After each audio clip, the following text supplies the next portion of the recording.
Hello guys, welcome back to my YouTube channel yes chem study. अभी आप success में हूं, आपका एजुकेटर शिवम मिश्रा। आपका स्वागत करते हैं आपके अपने YouTube channel yes chem study पर। और यहां पे क्लास 10th फिजिक्स का चैप्टर नंबर 4 हिंदी मीडियम वालों के लिए है। साइंस की बात करें तो क्लास 10 साइंस का चैप्टर नंबर 13वां है। और हमारा अध्याय क्या है पूरा एक ही वीडियो में आपको देंगे।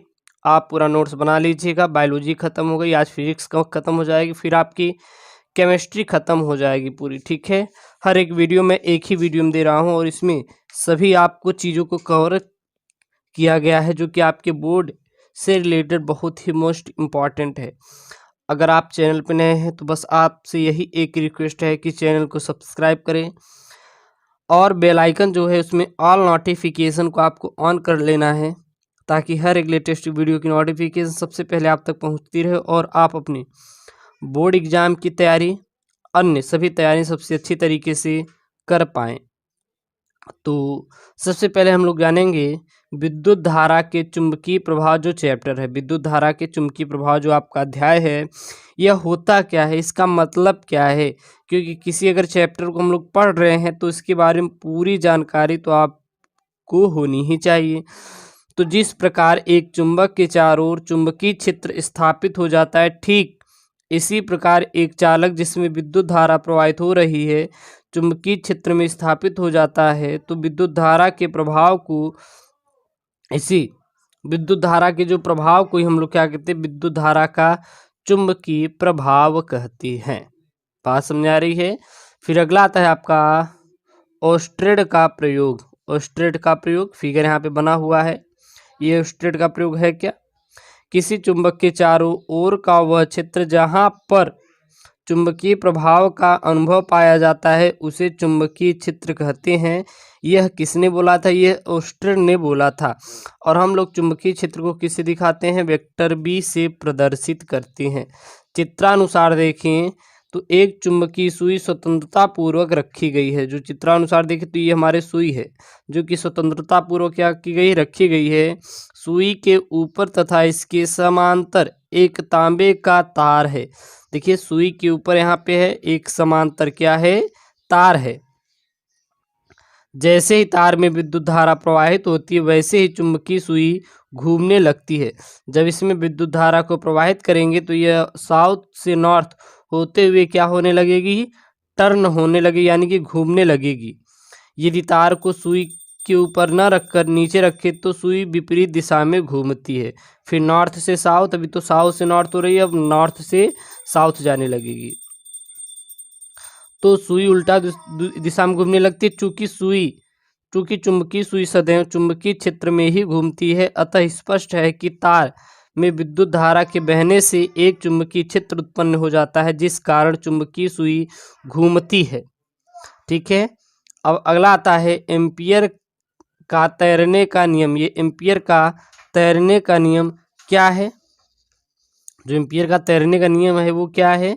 तो यदि हम कल्पना करें कि एक व्यक्ति तार के साथ साथ विद्युत धारा की दिशा में इस प्रकार तैर रहा है कि उसका मुंह चुंबकीय सुई की ओर हो, तो सुई का उत्तरी ध्रुव उसके बाएं हाथ की ओर घूम जाएगा। इसकी सहायता से विद्युत धारा की दिशा ज्ञात है, तो सुई के घूमने की दिशा अर्थात चुंबकीय क्षेत्र की दिशा भी ज्ञात कर सकते हैं। अब अगला आता है आपका चुंबकीय क्षेत्र की अभिधारणा। ये चुंबकीय क्षेत्र की अभिधारणा क्या है, किसी चुंबक के चारों ओर का वह क्षेत्र जिसमें उसके चुंबकीय प्रभाव का अनुभव किया जाता है। किसी भी चुंबक के चारों ओर का वह क्षेत्र जिसमें उसके चुंबक प्रभाव का अनुभव किया जाता है उस चुंबक का चुंबकीय क्षेत्र कहलाता है।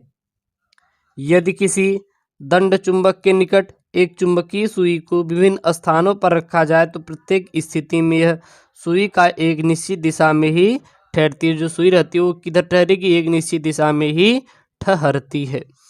अब चुंबकीय बल रेखाएं। ये चुंबकीय बल रेखाएं क्या होती हैं, तो चुंबकीय क्षेत्र में बल रेखाएं वे काल्पनिक रेखा हैं। चुंबकीय क्षेत्र में बल रेखाएं वे काल्पनिक रेखा हैं जो उस स्थान में चुंबकीय क्षेत्र की दिशा का अविरत प्रदर्शन करती हैं।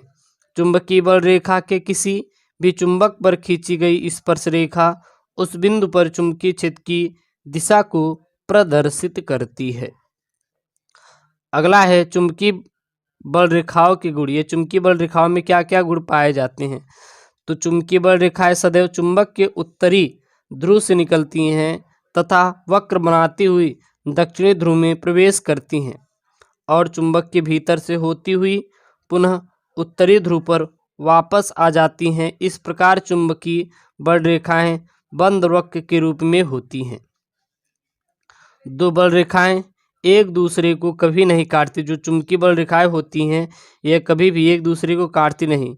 यदि काटती हैं तो कटान बिंदु पर दो स्पर्श रेखाएं खींची जा सकती हैं, अर्थात उस बिंदु पर चुंबकीय क्षेत्र की दो दिशाएं होती हैं जो कि क्या होती हैं? असंभव हैं।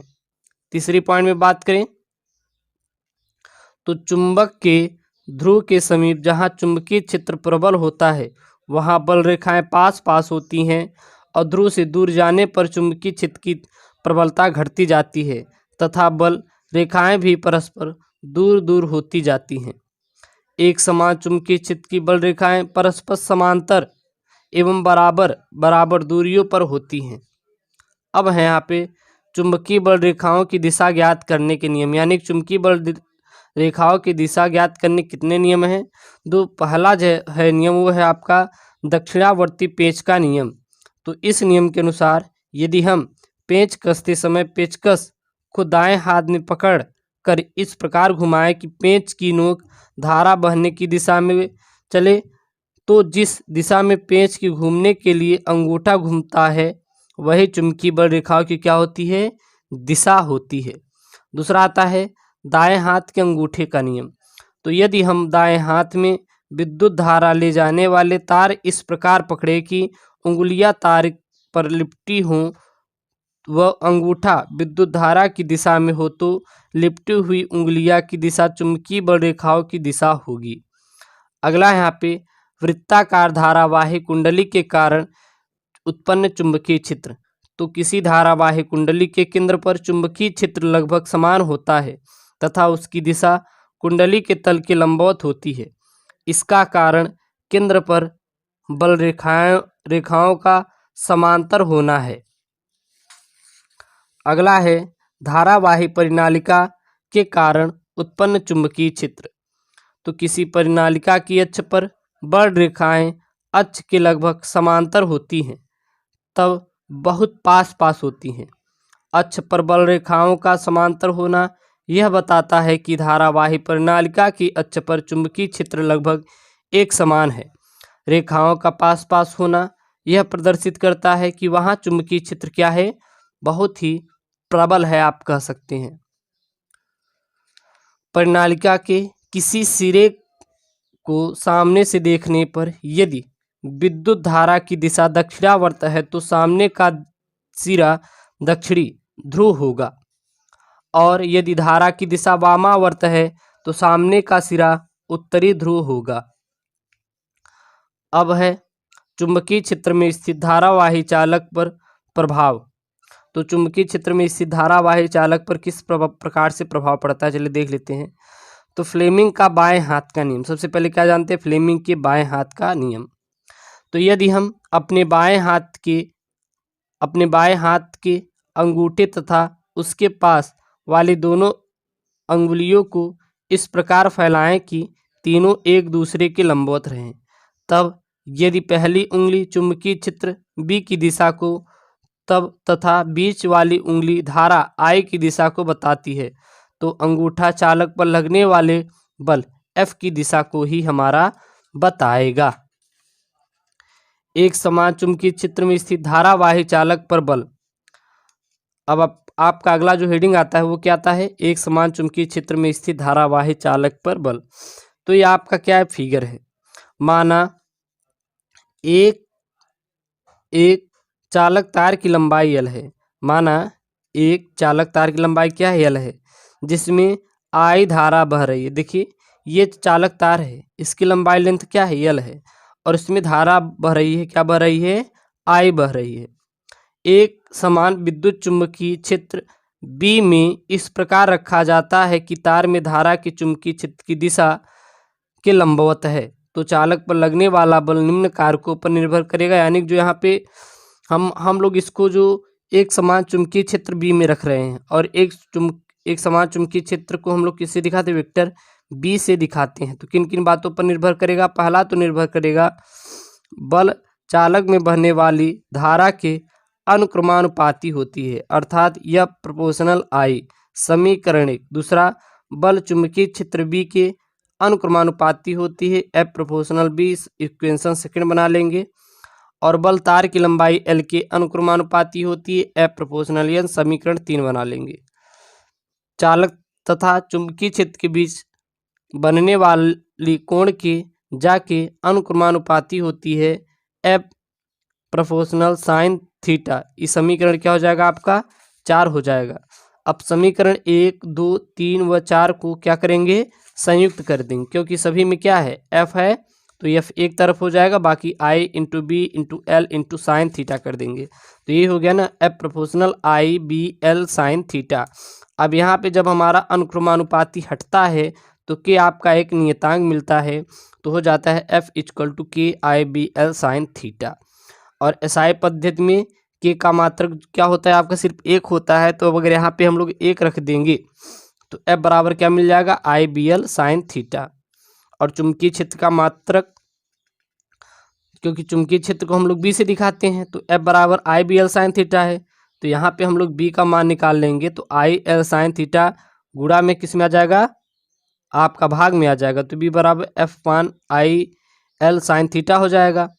अब एसआई पद्धति में इसका मात्रक क्या होता है, न्यूटन प्रति एम्पियर मीटर है, और इसका मात्रक टेस्ला या फिर वेबर प्रति मीटर स्क्वायर भी होता है। किसका होता है, चुंबकीय क्षेत्र का। सीजीएस पद्धति में चुंबकीय क्षेत्र का मात्रक क्या होता है, गॉस होता है, और एक गॉस में कितना होता है, 10⁻⁴ टेस्ला होता है। अब है आपका चुंबकीय क्षेत्र की तीव्रता। ये चुंबकीय क्षेत्र की तीव्रता क्या है, यदि चुंबकीय क्षेत्र में क्षेत्र के लंबवत एकांक लंबाई के चालक में एकांक धारा प्रवाहित हो तो चालक पर लगने वाले बल के परिमाण को चुंबकीय क्षेत्र की तीव्रता कहते हैं। चुंबकीय क्षेत्र की तीव्रता क्या होती है, याद रखना, यदि कि चुंबकीय क्षेत्र में क्षेत्र के लंबवत एकांक लंबाई के चालक में एकांक धारा प्रवाहित हो तो चालक पर लगने वाले बल के परिमाण को चुंबकीय क्षेत्र की तीव्रता कहते हैं। चुंबकीय क्षेत्र की तीव्रता बी बराबर I delta L sine theta upon R square, या फिर हम लोग इसको क्या कर सकते हैं, B equal to mu 0/4 pi into I delta L sine theta upon R square हो जाएगा। म्यू 0 क्या है, निर्वात में वायु की चुंबकीयशीलता, और म्यू का मान कितना होता है, 4 पाई इंटू 10⁻⁷ न्यूटन प्रति मीटर स्क्वायर होता है। अब अगला जो आता है वो आपका आता है बायो सेवर्ट का नियम। ये बायो सेवर्ट का नियम क्या है, तो महान वैज्ञानिक बायो सेवर्ट ने चुंबकीय क्षेत्र में स्थित किसी बिंदु पर उत्पन्न चुंबकीय क्षेत्र की तीव्रता के लिए एक नियम दिया, जिसे बायो सेवर्ट का नियम कहते हैं। बायो सेवर्ट का नियम क्या है, महान वैज्ञानिक बायो सेवर्ट ने चुंबकीय क्षेत्र में स्थित किसी बिंदु पर उत्पन्न चुंबकीय क्षेत्र की तीव्रता के लिए एक नियम दिया, जिसे बायो सेवर्ट का नियम कहते हैं। फिगर में यहाँ पे देख सकते हैं आप लोग। माना डेल्टा एल लंबाई का कोई चालक खंड है, माना डेल्टा एल लंबाई का क्या है, कोई चालक खंड है। आप देखिए डेल्टा एल लंबाई क्या है, कोई चालक खंड है जिसमें आई धारा प्रवाहित हो रही है। चालक खंड आर की दूरी पर बिंदु पी है, जो चालक खंड से थीटा कोण बनाता है। बिंदु पी पर उत्पन्न चुंबकीय क्षेत्र की तीव्रता बायो सेवर्ट के नियमानुसार निम्न कारकों पर निर्भर करती है। पहला किस पर करती है, यह चालक खंड की लंबाई के अनुक्रमानुपाती होती है, अर्थात B proportional delta L. Equation first, चालक में बहने वाली धारा के अनुक्रमानुपाती होती है, बी प्रोपोर्शनल आई। ये समीकरण क्या हो जाएगा, 2 हो जाएगा। और दूरी आर के क्या होती है, अनुक्रमानुपाती होती है, यानी कि बी प्रोपोर्शनल 1/r स्क्वायर हो जाएगा, sorry anti proportional 1/r square हो जाएगा, क्योंकि बी व्युत्क्रमानुपाती होती है। अब बिंदु पी और चालक के बीच बनने वाला कोण थीटा की जाके क्या होती है, अनुक्रमानुपाती, अर्थात B proportional sine theta. Equation number 4। अब 1, 2, 3 को क्या करेंगे, संयुक्त कर देंगे, क्योंकि बी सम में है। तो बी एक तरफ रहेगा, बाकी delta L into I into 1/r² into sine theta हो जाएगा। तो देखिए वही है B proportional I delta L sine theta upon r² हो गया। और यही क्या है, बायो सेवर्ट का क्या है, नियम है। अब अगला आता है आपका विद्युत मोटर। अगला क्या आता है, विद्युत मोटर आता है। तो ये विद्युत मोटर क्या होता है, यह एक ऐसा साधन है जिसके द्वारा विद्युत ऊर्जा को यांत्रिक ऊर्जा में बदला जाता है। विद्युत मोटर क्या है, विद्युत मोटर जो होता है हमारा एक ऐसा साधन होता है जिसके द्वारा विद्युत ऊर्जा को यांत्रिक ऊर्जा में क्या किया जाता है, बदला जाता है। अगर विद्युत मोटर का सिद्धांत देखें तो किस पर सिद्धांत पर कार्य करता है, इसका सिद्धांत इस तथ्य पर आधारित है कि जब किसी कुंडली को चुंबकीय क्षेत्र में रखकर उसमें विद्युत धारा प्रवाहित करते हैं तो उस पर एक बलयुग्म कार्य करने लगता है जो कुंडली को चुंबकीय क्षेत्र में लगातार क्या रहता है, घुमाता रहता है। अगर इसकी संरचना की बात करेंगे तो विद्युत मोटर के निम्नलिखित 3 भाग होते हैं मुख्यतः। पहला क्षेत्र चुंबक, दूसरा आर्मेचर और तीसरा विभक्त वलय तथा ब्रुश होता है। तो सबसे पहले हम लोग देखेंगे क्षेत्र चुंबक। तो यह एक शक्तिशाली चुंबक होता है जिसके ध्रुव एन नॉर्थ उत्तर व दक्षिण होती हैं। दूसरा होता है आर्मेचर। यह तांबे के तार की कई फेरों वाली एक आयताकार कुंडली ABCD होती है जो कि चुंबक के ध्रुव खंडों नॉर्थ और साउथ के बीच घूमने के लिए स्वतंत्र होता है। क्या होता है हमारा, आर्मेचर। तीसरा आता है विभक्त वलय तथा ब्रुश। तो यह पीतल का एक बेलन होता है जो 2 बराबर भागों में विभाजित होता है। ये दोनों भाग एक दूसरे से पृथक्कृत होते हैं और कुंडली का एक सिरा दूसरे भाग से जुड़ा होता है। इन भागों को अलग अलग 2 कार्बन ब्रुश स्पर्श करते हैं और इन ब्रुशों का संबंध एक बैटरी से होता है।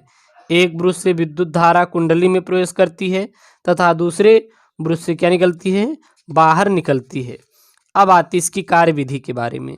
तो कार्यविधि क्या है, जब बैटरी से कुंडली में विद्युत धारा प्रवाहित की जाती है तो फ्लेमिंग के बाएं हाथ के नियमानुसार कुंडली की भुजा पर एक बल नीचे की ओर तथा दूसरी भुजा पर एक बल ऊपर की ओर कार्य करने लगता है। इन दोनों बलों से बने बल युग्म के कारण कुंडली वामावर्त दिशा में घूमने लगती है।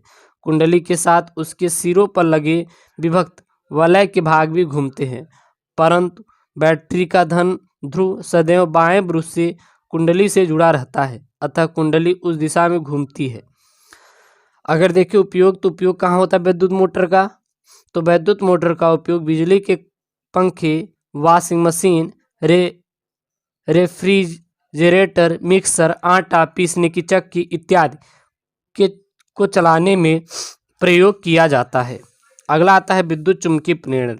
यह विद्युत चुम्बकीय प्रेरण क्या होता है, जब किसी कुंडली तथा चुंबक के बीच सापेक्ष गति होती है तो कुंडली में एक विद्युत वाहक बल उत्पन्न हो जाता है जिसे प्रेरित विद्युत वाहक बल कहते हैं और इस घटना को ही विद्युत चुम्बकीय प्रेरण कहते हैं। यदि कुंडली एक बंद परिपथ से जुड़ी है तो प्रेरित विद्युत वाहक बल के कारण कुंडली में विद्युत धारा प्रवाहित होती है जिसे प्रेरित धारा कहते हैं। अनंत लंबाई के ऋजुरेखी तार के कारण उत्पन्न चुंबकीय क्षेत्र की तीव्रता। अब अगला क्या है आपका टॉपिक, अगला जो टॉपिक है ये है कि अनंत लंबाई के ऋजुरेखी तार के कारण उत्पन्न चुंबकीय क्षेत्र की तीव्रता। तो माना अनंत लंबाई का कोई चालक तार है जिसमें I धारा प्रवाहित हो रही है। चालक तार के चारों ओर किसी बिंदु पर उत्पन्न चुंबकीय क्षेत्र की तीव्रता निम्न कारकों पर निर्भर करती है। पहला किस पे करती है, चालक में बहने वाली धारा के अनुक्रमानुपाती होती है अर्थात B proportional I, equation number first. दूसरी दूरी r के व्युत्क्रमानुपाती होती है, B proportional 1/r, equation number क्या हो जाएगा आपका, सेकेंड हो जाएगा। और समीकरण 1 और 2 को क्या करेंगे, संयुक्त कर देंगे तो क्या हो जाएगा, बी प्रोपोर्शनल I/r, अर्थात बी इक्वल टू, जब प्रोपोर्शनल यहाँ पे हटेगा तो यहाँ पे म्यू 0.2 पाई एक नियतांक मिलेगा और I अपान क्या हो जाएगा r, और म्यू 0.2 पाई एक नियतांक है जिसका मान 2 × 10⁻⁷ न्यूटन प्रति एम्पियर मीटर स्क्वायर होता है। अब अगला आता है चुंबकीय फ्लक्स। ये चुंबकीय फ्लक्स क्या है, तो फिगर यहाँ पे देख सकते हैं। ये जो ए है इसका क्षेत्रफल है, यह बी है चुंबकीय क्षेत्र है, और कोई एक समान चुंबकीय क्षेत्र B तथा क्षेत्र के लंबवत तल जिस पर क्षेत्रफल A हो तो चुंबकीय क्षेत्र तथा तल के क्षेत्रफल के गुणनफल को उस तल से गुजरने वाले चुंबकीय फ्लक्स की माप कहते हैं। और चुंबकीय फ्लक्स की माप को किससे दिखाते हैं? फाई बी से प्रदर्शित करते हैं। चुंबकीय फ्लक्स को किससे प्रदर्शित करते हैं? फाई बी से प्रदर्शित करते हैं। और यह क्या होती है? अदिश राशि होती है। और फाई बी बराबर क्या होता है? बी ए। फाई बी बराबर बी ए cos थीटा, जब हम लोग थीटा के पदों में लेंगे तो। और इसका मात्रक क्या होता है? वेबर होता है। किसका? चुंबकीय फ्लक्स का। अगला आता है आपका मेरे प्यारे बच्चों फैराडे का नियम। ये फैराडे का नियम क्या है? महान वैज्ञानिक फैराडे ने विद्युत चुंबकीय प्रेरण संबंधी दो नियम दिए जिसे फैराडे का विद्युत चुंबकीय प्रेरण संबंधी नियम कहते हैं। तो फैराडे का नियम क्या याद रखना? महान वैज्ञानिक फैराडे ने विद्युत चुंबकीय प्रेरण संबंधी दो नियम दिए जिसे फैराडे का विद्युत चुंबकीय प्रेरण संबंधी नियम कहते हैं। प्रथम नियम क्या है?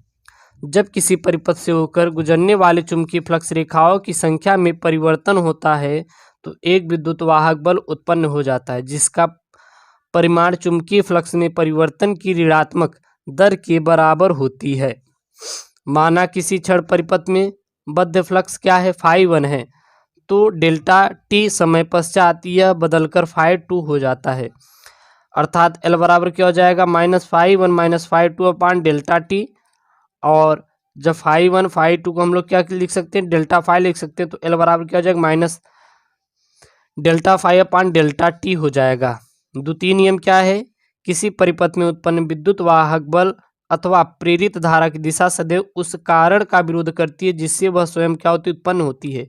इसे लेंज का नियम भी कहते हैं और यह नियम ऊर्जा संरक्षण का पालन करती है। अब आपका आता है फ्लेमिंग के दाएं हाथ का नियम। ये फ्लेमिंग के दाएं हाथ का नियम क्या होती है?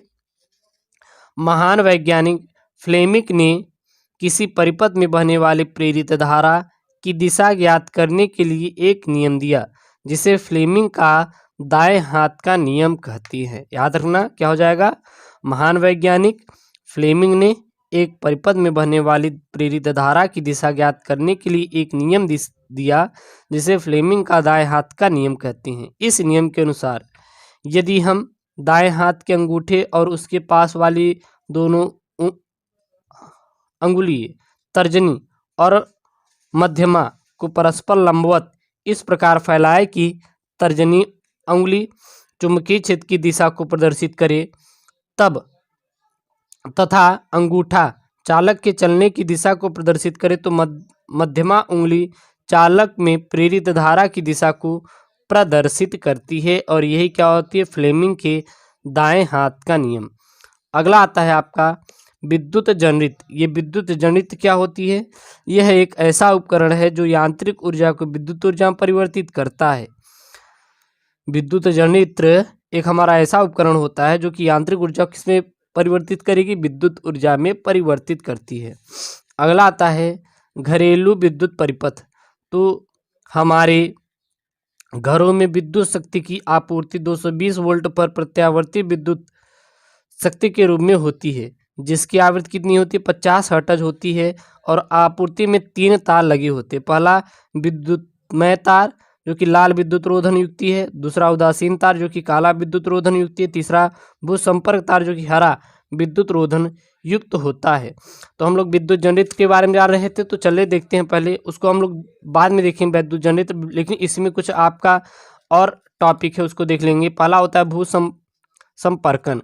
तो यह एक ऐसा सुरक्षा उपाय है जो संधारित्र के धात्विक आवरण में कोई विद्युत धारा का क्षरण होने पर भी यह सुनिश्चित करता है कि उस संधारित्र का उपयोग करने वाले व्यक्ति को गंभीर झटका ना लगे।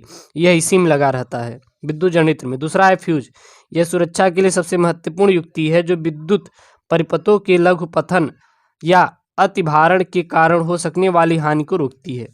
अब आती है आपकी विद्युत जनरित्र का सिद्धांत। तो ये विद्युत जनरित्र का सिद्धांत क्या है? विद्युत जनरित्र में यांत्रिक ऊर्जा का उपयोग चुंबकीय क्षेत्र में रखे किसी चालक को घूर्णी गति प्रदान करने में किया जाता है जिसके फलस्वरूप विद्युत धारा उत्पन्न होती है। अगली है कार्यविधि।